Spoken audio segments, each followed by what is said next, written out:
Today I'm going to be explaining how to set up OBS Studio so you can stream to either YouTube Live or Twitch. But first, my name is Steve Smith, this is TQA Weekly, and here are the 5 steps for using OBS Studio for the first time.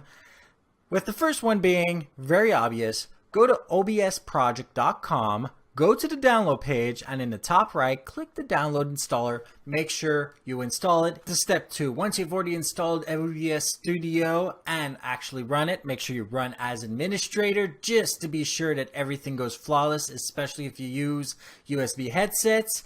You will now have to learn how this program works. So first, the top part right here is the preview screen. Then we have scenes right here, sources, the mixer, transitions, which I won't explain today, and then your links for starting to stream, record, studio mode, settings, and of course, exit. So first we have to set up the game stream.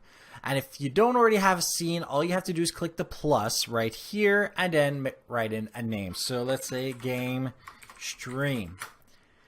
Under the sources, you click the plus and then you can select game capture. You'll have other options that you can use, but basically that's what it is. And then obviously you can change as you want underneath. I won't specifically entertain any of the options today. We'll just make it so that you can stream as fast as possible. Then obviously setting up your webcam. Obviously I'm already using my webcam, so that you won't actually get an image here again. So you won't have to worry about seeing me twice on the screen. But what you do is you go to video capture device and then you click OK. Obviously, you get to select the actual device and configure some other options. Don't forget that if at any point you do have some sort of custom or widescreen or whatever kind of resolution, that you select custom under the FPS resolution type and the actual resolution itself. Once you are at this point, make sure game capture is always underneath the video capture and everything else you put on the screen. Audio is important. It is something that I had to deal with when I started my streams, especially when I was using Windows 10, because Windows 10 would be an asshole. But under the mixer, you have these little gears, okay? You click on each gear, click properties, and then you select each of the audio devices. So desktop audio will be whatever your headset or speakers are going to be. If you're going to use a headset, your desktop audio is obviously going to be selected towards your headset. That's where the game is going to stream.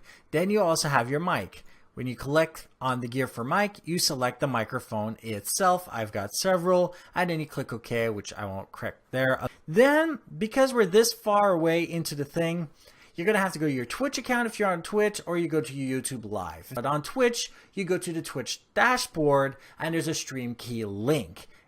You'll go to settings, you will go to stream, you select a service, and you will copy the stream key. Then let's go down the left. You got output.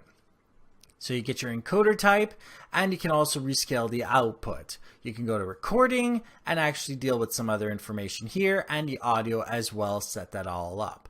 Then you have video, where you can set up the base canvas and the output scale, which is basically what's going to be streamed to Twitch or YouTube Live, and your common FPS value, which you should set up to 60.